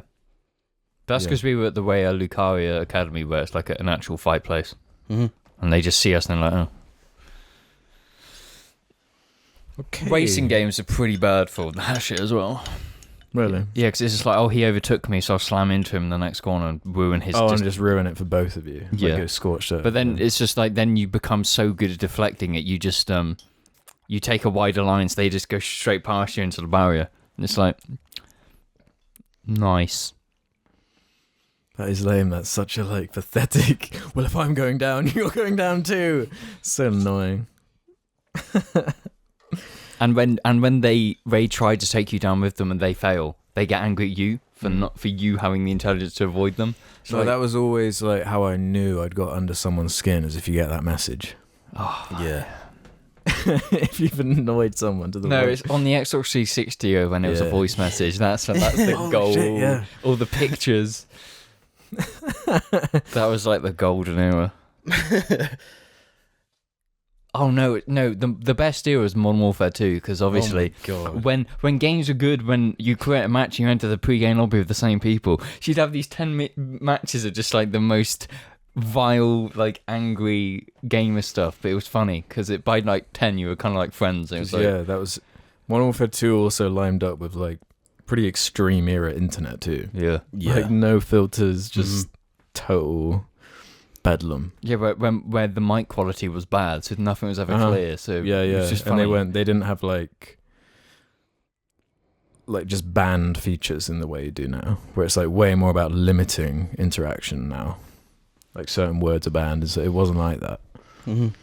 And speaking of, actually, Keanu Meme says, "Can you guys do a COD campaign tier list? I can't really partake in this." Okay. You guys number one, Black Ops. Really? Black That's the one Ops- I did play. That's had a very good campaign, and it was You fun. played And Black Ops? Mm-hmm. What the hell? Yeah. When? I even did some of it on a veteran. that was a stupid idea. That game is Yeah. horrible on veteran on Yeah, those that's Yeah, what bad, it corridors. was. awful, terrible design. Terrible. So I'd probably say Black Ops 1. I'm forgetting all the later CODs like Advanced Warfare because that's when the Yeah. campaigns really dipped off. So I'd probably say Black Ops 1, the original COD 4, had a Yeah. very good campaign. Yeah. Modern Warfare 2's got to be up there. Modern Warfare 2, just That shit's goofy just and bonkers. fun. Actually, no, I'm going to change this a little bit. Black Ops 1, Black Ops 2, COD 4, Modern Warfare 2, Call of Duty 2, Big Red One, Call of Duty 1, Finest Hour, and then Modern Warfare 3 onwards. Any agrees or disagrees there? I disagree with Black Ops 2. I think Black Ops 2 has a great amount of replayability, Yeah. but your beef of it is like the future thing. You got sick of the future setting a lot quicker than everyone else. 'Cause That like was the second, like the It's second lame. I saw that, I was like, oh. That's just the way CODs are going. Yeah. But I think that game had some good old like Black Ops era It does, stuff, but really good that stuff I loved in the campaign. Yeah. But the second it was like future stuff, and the last levels, you're in like a jet or something. And Yeah, it doing sucks. wingsuiting stuff. It was really bad. But it had good replayability 'cause it had like Yeah. options and branching stuff. Yeah, that stuff's cool. I think for that it is quite a good campaign, but it's just not Black Ops 1. Black Ops 1 was just creative and it had the best everything. I thought you didn't mind the Modern Warfare reboot. Maybe not as didn't- far as a story, but like level design or whatever. Yeah. It had some interesting bits. I'd probably Yeah, say it's- that's like the same level as Big Red One. It's just got some stuff that's like, this would be really interesting if you took an interesting stance in any way. But you're depicting this stuff, and I don't think your heart's in the right place. It's more about just It's like, like- what's a cool set piece? It's just to do with that edgy Modern Warfare aesthetic of being Spec Ops and But, going like, in and all that. It's a It bit seemed like like a game like Modern Warfare 2 got that tone more right. If it's going for the stupid, that's when it made the flip. Like after Black Ops was when it made that goofy Michael Bay flip. Like Black Ops 1 was so serious and it was like funny for that. There was a bit silly. But like the original COD 4 does that Spec Ops story super well because it's like it has its like kind of silly bombastic moments, but it's kind of believable. Like all Gillied Up is like one of the most legendary missions in any game because it did it well because it was no bombastic. There was nothing, and that's what made it good because you were sneaking. It was the change of gameplay, and that's what gave that level like its atmosphere and how tense it was. yeah. And that game just did everything well. From an outsider's perspective, it does seem like the first Modern Warfare is like the one. Yeah. Yeah, and just the way they handled story and tone with Modern Warfare 1, it doesn't irk me in the same way. There's none of this, like... They're trying so hard to be serious and dramatic and cool with the new Modern Warfare. With the original, it just sort of felt like this is just it. This is these guys doing these missions. Yeah, the tone was a bit more appropriate. And I think Yeah. the thing that campaign does is the contrast between the Spec Ops SAS team and the American team, where it is just like Yeah. the logic's not there. They're going into a place where they know there's nukes, like full, yeah, let's go, and it backfires. It's like that story has more beats to it, and it's like the whole AC-130 mission isn't supposed to be fucking cool. It's like you're literally murdering people in a gunship. Like it's supposed to echo real footage to be like, this is fucked up. Like Ray Civic does a good video on the whole game that is worth watching if you. Yeah, that it is a really good good video. That is a good video. Yeah, like that, and I know they remastered it, and it's probably the one to play if you want to play the story. But that is like the pinnacle COD campaign for like the modern era. So what I liked about Black Ops was having it be the like period piece thing. Yeah, Whereas I was kind of put off the like. It's a bit like too close to home, the Modern Warfare thing to me. Yeah. yeah. No, Black Ops does that very well, and I think it has. Yeah, Just the right- dramatization and all the like Cold War brainwashing, Russian brainwashing. Yeah, that's stuff. fun. That's making it like kind of pulpy. Yeah, and it's I love that game. Yeah, I've Absolutely love it. the only problem with trying to replay it now is it's like. Also, I didn't mention World at War. Yeah, that's surprising. World at War is quite good as well, but it's just PC not- port is terrible. So. Yeah, that's the thing. It's like even with Black Ops, the PC port is not that great. Yeah, it's more playable though. Yeah, but COD 4 is just the one. That's the COD to play because it's got the characters. All the characters are generally cool. Captain Price, iconic. Or on these kind of lines, Team Actimel says, "Howdy lads. I remember watching your As Bad As They Say vid on Red Dead Online and being as hopeful for the game as ye were. Unfortunately, since then, Rockstar have all but abandoned the game. Do you still check in and play it every once in a while, or has it completely died for you too? Thanks." No, that's done. Yeah, Yeah, after my latest playthrough, I started popping in every now and again, and I was like, they started doing something, and if they'd have just kept going, Yeah, they just it would be abandoned busting ship. by they now. got Yeah. gooned. They were like they got gooned by the fucking revenue GTA was making. Yeah. And nothing. But it's the thing. Nothing will ever compete with GTA 5 Online. Yeah. No game in the future will ever make But I GTA don't get 5 Online money. why they just abandon it instead of seeing like there's still money to be made. It's just not all the money. Yeah, Like what Yeah, is wrong with that? But they could put those devs on GTA. yeah, and that's what they And did. maximize more profit. Mm-hmm. It just seems crazy though to abandon a community like that. 'Cause it's not Yeah, like yeah. it's not like Red Dead. So it's like different markets. It's Mhm. different. And the Red Dead dudes, Red Dead fans, really dedicated. Like they Yeah. love it. Mm-hmm. Yeah, there was so much potential there, but I think I actually the other day checked on the Red Dead Online like subreddit, and it's sad, man. Mhm. People being like, "It's nearly a year anniversary since the last update. What do you think they're gonna do? What do you think they're gonna drop for the year?" So don't get your hopes up, man. New can of beans. That's what you're gonna get. Yeah. The thing is, it was fun as hell when we played it. Mm-hmm. But But apparently, even there's- Red Dead 1's like online is like more lively in terms of like. We played the hell out of that stuff. That was the type in the year where it was just like there's no content. You have to make your own fun, and we made our own fun. Yeah. It was But- true sandbox shit. Yeah. It's with like really light kind of progression. Mm-hmm. Like you could get the new horses and stuff, and you start with a donkey or whatever. It's kind of No, funny. no, it was just Yeah, like ride down on the zebra. But it was and it was also like like OP. broken. Like there were just like modders and fucking hackers everywhere. Well, yeah, we all have modded save. Oh yeah, I use Morio. Morio got guns. Yeah. Hi. Man. Let's do this one from Mako Tonijima 11. Did any of you ever go through an edgy right-wing anti-SJW phase when you were younger? I personally did, and looking back, it was quite embarrassing.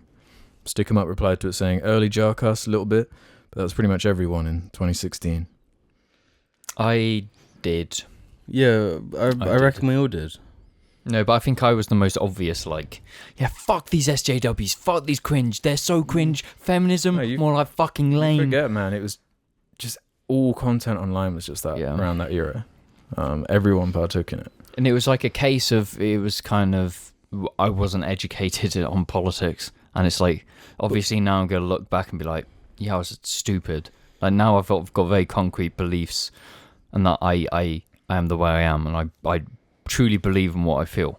But also, stuff felt more explosive back then. It was like a domino effect, but the next domino was always bigger. You know? Well, that was kind of like early, like, was Joe Rogan was going crazy. The intellectual dark web was forming. Your like your Dave Rubins and shit. They were like building this platform off of this idea of like humongous is like just the start. Yeah, that kind of stuff where it's just like, but that's the thing. Like the woman that said humongous was assaulting her or whatever. She did a disservice to like to assault. You know, saying that him Well, that's making the a thing, joke it's about like being that fat. yeah. It's like so then you see that thing, and then suddenly anyone like it in that gets put banner. under that banner. Yeah. SJW. Well, it always happens. Yeah. Like the vocal minority often it just like is used as the example to dictate an entire group of something. Mm-hmm. Even though obviously it doesn't work like that and it's way more complicated and not that simple. What I would say is it's like we were all cringy in that era, but if you're still watching SJW cringe compilations in 2022... Well, Ben Shapiro owned compilations. Yeah, just like look at yourself in the mirror. Come on. Do better. Like, if that time's passed, you know, get some No, it's sense. coming back, man. It is, but this is why people need to realise that it was like...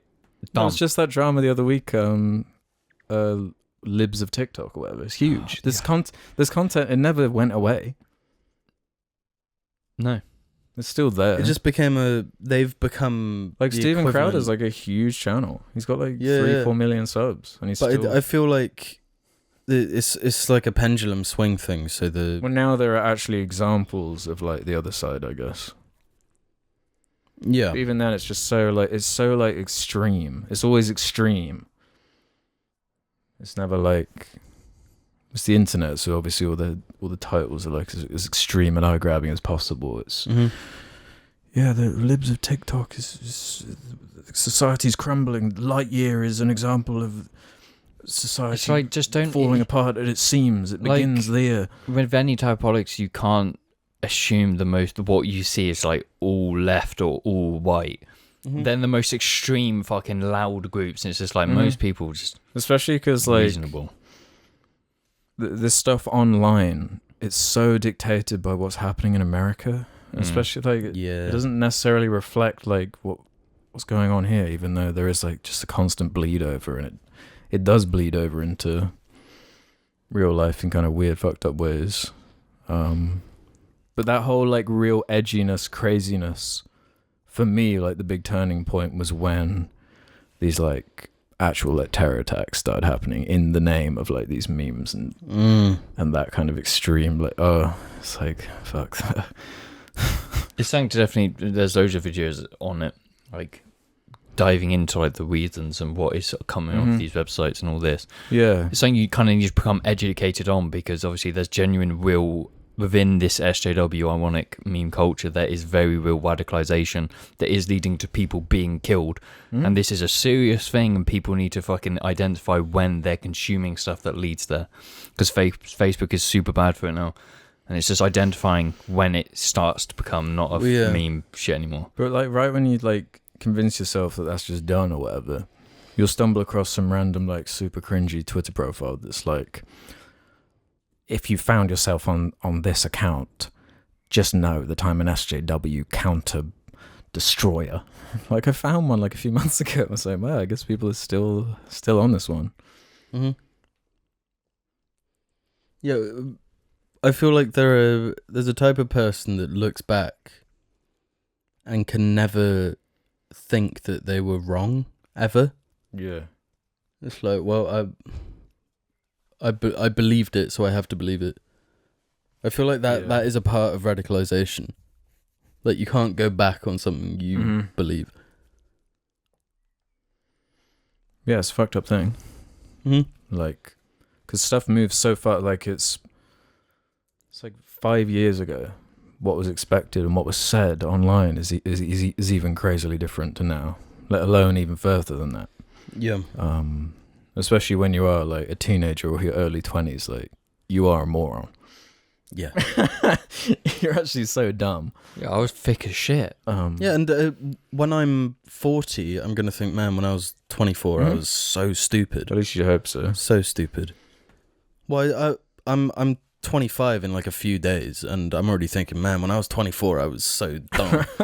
You know, it's always about looking back and like actually self-reflecting.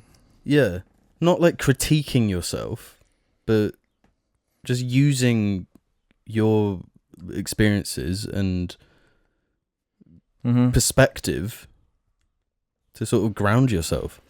Well, speaking of like Red Dead, I remember like when that game came out, there were these weird videos. There's like a section with there's like a civil rights like protest in that game, and there were all these videos of people like tying up women from the protest and putting them on the train tracks, and it's like, it's kind of sad that the term SJW is even a thing, because social justice really should be something you want. Yeah, you actually want, but it's just like the phone bad thing where it's like real like true points are still like valid even if it's become this like weird meme thing. Yeah, just any like discourse politics online, it's just an actual fucking shit show, man. It's actually just got to detach.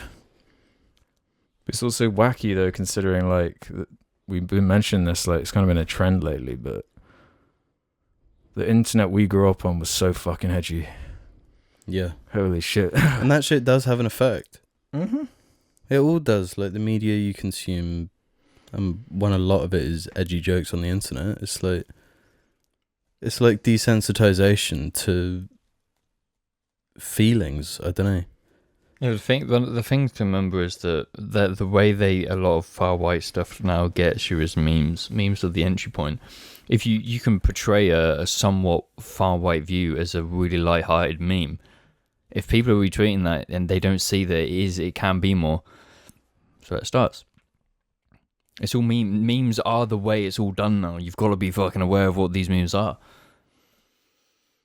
Meme chat is more necessary than ever. Yeah, is what you're saying.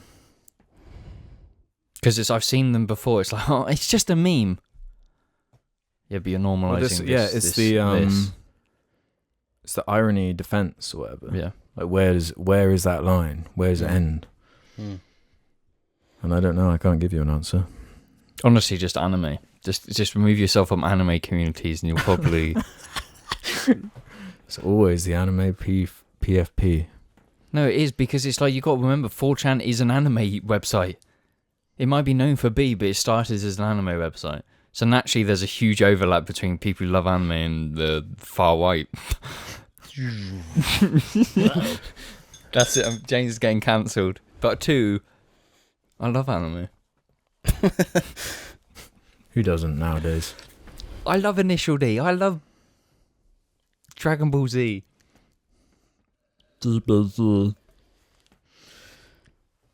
Let's do one more. No, not that one. How about this one? Okay. From Poopy Cum Man. I feel like you guys have gotten more and more pessimistic over time, as you don't really seem to be excited for Stargate, which is sad to see. I guess they meant Starfield. Stargate. I'm very optimistic. Wait, is that the end of the question? That was it. First of all, no, you can't. But you can't be optimistic about Bethesda games when they're so frequently. Yeah, but he might so actually shit. He might actually just mean Stargate though. That's what Stargate was like, a TV show Yeah, from like yeah, the early yeah, where like 2000s. the Stargate opens and you go through like a portal. And then there's an alien. Is Stargate coming back? Yeah, I guess so. I'm But- really optimistic about the Stargate. I would prequel. agree with what they said for James. What do you mean? You've got a 5-year plan. Do you know that's a joke?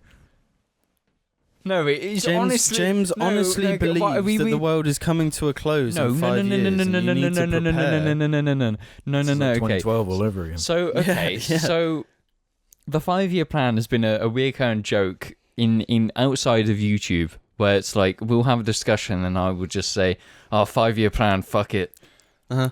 it's like basic. It's like an ironic nihilist, like you edgy type thing. Doomer. Yeah. Pretty much. But That's what I was saying though about like the irony thing. Was so what do you? But I we've can't got tell the to difference at be some honest. Like climate change is going to start smacking us bad within the next 15 years. This is the pipeline James always goes on. No. Do you disagree that within 15 years we're not going to feel the effects of climate change? 15 years, that beats 5, man. No, but Yeah, we're talking you about the agree that 5-year it is plan. going to happen and that Yeah. there's going to But be climate droughts, there's change- going to be floods, it's going to be pain. Like that's a reality we can't escape from. But we're So already in fuck that it, buy reality. law rules, set up websites, drift. Yeah. 5-year plan. It won't be quite the same. It will What do you be mean? like... No, but this is the thing. We don't actually know what's going to happen. The research and the predictions, we don't know if they're going to come true because it's like we're dealing with real shit here. We can predict the best we can, but we don't actually know what the actual event. Yeah, what is gonna about be. in 2030 when we find a Prothean artifact on Mars? I will. Yeah. Well, in that case, the 8-year plan is we. No, then the Asari will Given be a here. couple zeros on the end. Yeah. Yeah, when the Asari show up, then... That's game over. No, but it's just Yeah. like the whole 5-year plan. Besides being ironic, it's like the next right now, the next 5 years of your life should be the most optimistic, and that you should enjoy those 5 years the best you can.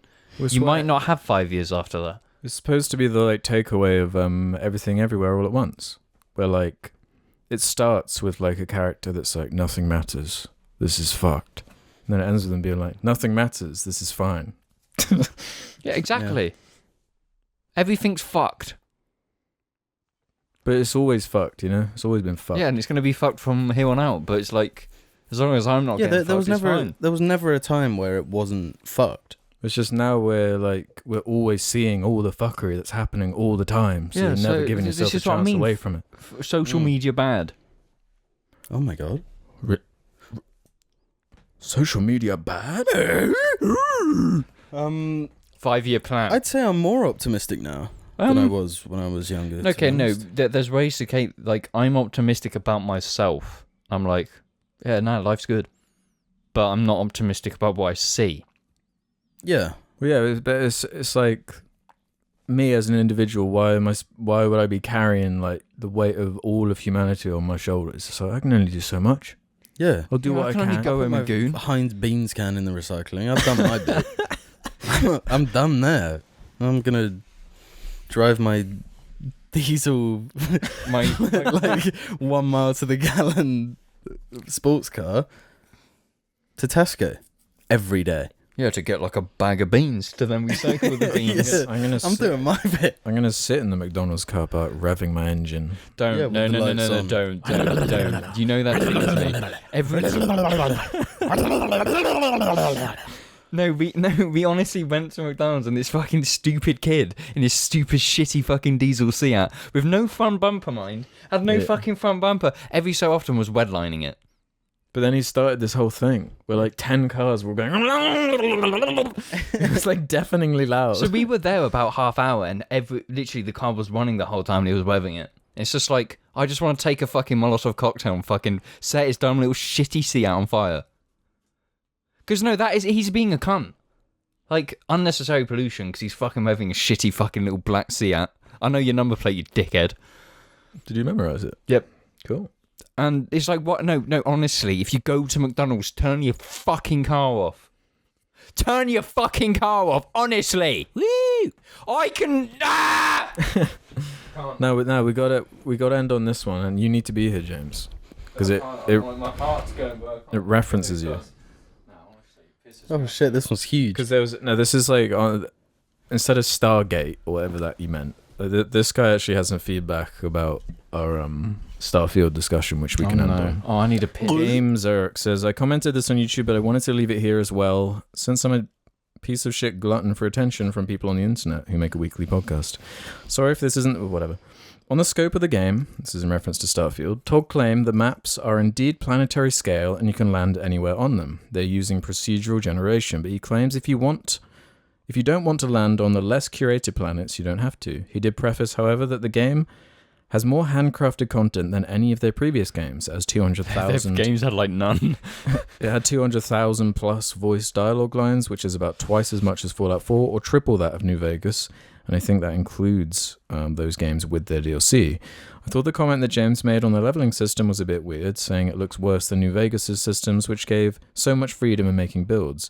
But it's basically just Skyrim's system, which is known for the variety of builds you can create. Definitely more known for its character build potential than New Vegas. The weirdest part of the discussion to me was about how you guys talk about the gameplay, saying games like Outer Worlds and New Vegas or Skyrim have shit gameplay and that Starfield may be similar. What's this uber vague gameplay you're talking about in reference to those games? Is it gunplay? Because that's not the entirety of gameplay. When people say nobody plays these games for the gunplay, they are saying that other parts of the open world Bethesda RPG are so alluring that the subpar combat isn't enough to dent their experience. Do you play Bethesda games for their combat, or do you play them for their sense of discovery, that feeling when you find a new dungeon, or character, or quest, or weapon, that addicting gameplay loop of, I'll just complete one more quest? Or do you not consider any of that gameplay? And with all that said, I feel the combat in a Bethesda game are adequate enough to feed into the rest of the gameplay loop, at least to some extent, except for Oblivion and its awful level scaling. Starfield looks like the best the combat's ever been in one of Bethesda's games. The animations look pretty good, and there seems to be more verticality in combat with things like jetpacks and low gravity. People keep complaining that the shooting isn't like Doom Eternal or whatever, when shooting is most of all that Doom has going for it, as well as them being completely different genres, whereas combat is just one system in something like Starfield. So yeah, obviously, I'm a bit more interested in Starfield than you boys. Not to say I have concerns. With Bethesda's past, I especially worry the performance will still be an annoying problem. The scale, the deepened RPG elements, the customization, the leap in tech from their previous games, and a clear inspiration from RPGs of the past like Daggerfall are reasons enough for a BGS fanboy pussy bitch like myself to be interested. Thoughts? Okay, so there's caves. There's abandoned buildings. How do you get between the two? What things are there in between those? Monsters, enemies.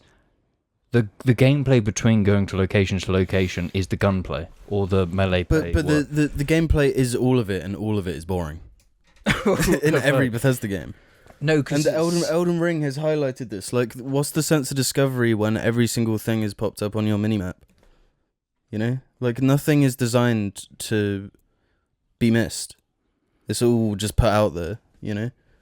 I think it's more of a thing of like, I don't care when I find a new like gun or sword or whatever in these games, because when you're using it, it feels shit. Yeah, it's like Fallout 4. The whole thing about Fallout 4 is like the craft, but like you said that one of the best things about it was the building weapons. The weapons feel like fucking shit. So why would I go out my way to craft these weapon upgrades when it feels like shit? Yeah. Like that's the thing. Like the loop can fall apart when one bit is shit. Is not good. Like Metal Gear Solid did the whole weapon crafting thing, and that gameplay was But again, fun. that was like an optional thing. There's enough stuff going exactly. on. Metal Gear was propped up by its gameplay. Its world and discovery was the weak bit. Like there is an inherent satisfaction to like discovering places in Bethesda games. Like the whole thing has with Bethesda games, and it's like I'm specifically going to reference New Vegas, is that it's like environmental storytelling. You go into a shack and it tells you a story. Metro Exodus does this very well. Yeah, really well. Really well. And it's like that's why you go to these locations, because you're getting like you're building the world of these little stories. Yeah. But I found that, especially in Fallout 4, that didn't interest me at all. and I'm not going to play the shit gunplay to get to these bits when they're not that very good. So you're just doing really kind of subpar shit, hence why that game is just mediocre. And it's like the thing about, if they're generally saying that's bullshit, the whole first part of that, what Todd Howard said, is bullshit. Like, let's be real, the planets could be planet-sized, but there's going to be one location on them. Like, why would you go when there's nothing there? There's no environmental like storytelling stuff or whatever. But that's just like No Man's Sky. It's like, that does not appeal to me because it's clearly not going to be crafted the same way New Vegas was. New Vegas, small map filled with interesting things. Loads of different planets are not going to be interesting to me. Why should I go into that planet? Why? What's going to draw me in? New Vegas drew me in because it was like abandoned thing. You go in there, it's like there's a whole story about the robots and all this yeah, whatever. You know what I mean? I guess you need to be sucked into an environment to want to go explore it. When you just see a cave in Skyrim, it's just like, it's a mine. Like, what unique story is going to be told in that mine? Yeah, especially when the stories, a lot of the time, they can have a good story attached to this cave, but if it's just like opening a note and reading it, it's kind of boring. Yeah, that's kind of like a review of your imagination more than the game. Like, you're filling in so many of the blanks. It's like, so what part Yeah. am I giving credit to? Yeah, and like which bit of this big like round thing that is the gameplay is really propping it up? Because in my experience with Bethesda, it's not the narrative. It's not how you engage with the narrative through like dialogue options, because they're both not very good. Like when walking from place to place, like they don't have interesting movement systems. Mm-hmm. Like New Vegas, we all agree the gameplay's shit. We all agree like it's shit. Yeah, it's all shit apart from engaging with the narrative. That's why you play. Yeah. So, and the Bethesda games never did that right. It's not engaging to do that, to engage with the narrative. Yeah. But the gameplay's the same as New Vegas, so it's also shit. It also just starts for me at just a game feel thing. That's like a big deal for me. And But Elden Ring, their games notoriously run horrendously though. Yeah. Like really weird frame rates, inconsistent frame rates. And then when you put on top of that like the way that AI interacts with you. And like it's I get like saying that you can enjoy it while admitting that the like actual the gunplay is bad, but like you're doing a lot of gunplay, and there's a lot. if it makes up like 50 to 70% of the game, that needs to be the best thing of the game because it's what you'll do most. And Bethesda have never done that well. But something like Elden Ring, as you said, does all of that. Yeah, really Like, well. the game feel is amazing Because they've stuck with a formula that works, and they've just improved that. So it's just going to be good because they got experience of that system. Yeah, they nailed exploration with that. So that's the main thing. Like the main reason I compare Elden Ring specifically, because there are other open world games like James said, Metal Gear, which is held up by its gameplay. There's The Witcher, like New Vegas, totally held up by the narrative. But the other open world game that is held up by exploration, which hadn't really existed, I don't think, until Elden Ring. Because like The Witcher had like exploration, but it was handled in a very different way, where you just go to like a... It was more like the Arkham thing. You got your vision thing. And Yeah, it, like, well, kinda you points go to the signpost, and then once you get that, it just puts everything on the map. Whereas like Skyrim, you need to sort of walk out into the wilderness, and then when you get close enough to something, Like it a symbol pops appears, up on yeah. your compass. But I guess it works in The Witcher because you're playing as Geralt in that world. Well, yeah, exactly. So going to the because thing as a you're- bounty hunter, Yeah. Witcher, makes sense. Yeah, So that and works in the that's game. something I never really engaged much with in The Witcher. I did the quests and the main stuff. that's- Like I did like exploring because the plenty. world was good. That's definitely really a good thing that world. like when I'm specifically talking about it in the way what I'm looking for. That's why I couldn't get into The Witcher personally, is because that core gameplay was not like scratching an itch. Yeah. Just like Fallout 4 didn't. Yeah, and Then you got like Far Cry is another example of like it not doing any like Far Cry. open world game. What is there to engage you there? Well, the thing with Far Cry is that it has decent gameplay. Game feel is has much decent- better. They feel pretty Yeah. good, so that's enough. But then you get tired of that because it doesn't do anything new. With Yeah, yeah. But like Exactly. Far That's why Cry they're so boring. 3, Because it fails in like exploration and stuff like that. Far Cry 3 had the characters. Yeah, That's that- why it's it was got the a one stronger that did story. it. Yeah, it was fresh Started it, at yeah. the time. Yeah, like I was over Skyrim by the time I finished Skyrim, and like I'm glad people are excited, and I'm glad people like Bethesda games. But to me, it's just like it's like tasty jam spread way too far on a massive bit of toast. Mm-hmm. Yeah. You know, So it's actually just kind of dry and kind of not very nice. rubs the root through your mouth just the wrong way. Yeah. Because I feel like the way we game now is we all have a certain itch, and we all have a game that itches that itch perfectly. Yeah. We have that shooter kind of really satisfying gameplay itch. Apex, we just play Apex. If you want that world and that, we play Elden Ring. Hmm. It's like we have those games, and like, is Starfield gonna itch a specific itch we have? No, because there'll be games that do the specific itches better. Yeah, and Bethesda are not having a very good run at the minute. Yeah. They've really not proven themselves. And like I can admit at the time Skyrim, like as much as I don't like it, it was a big huge. deal It was in a 2011. massive deal for the time. I think It got there's me in. surely there's going to be a huge Skyrim thing this year because it's the 11th anniversary, and judging it announced on 11/11/11, the 11th anniversary should be the big one, but they're probably not. They'll just re-release it. Yeah. I think that's probably one of the things that was not helpful to Bethesda was their commitment to sticking to Skyrim with all these remastered and relaunches. Yeah. Not good. Yeah, I don't know. Let us know your thoughts on Stargate. Stargate.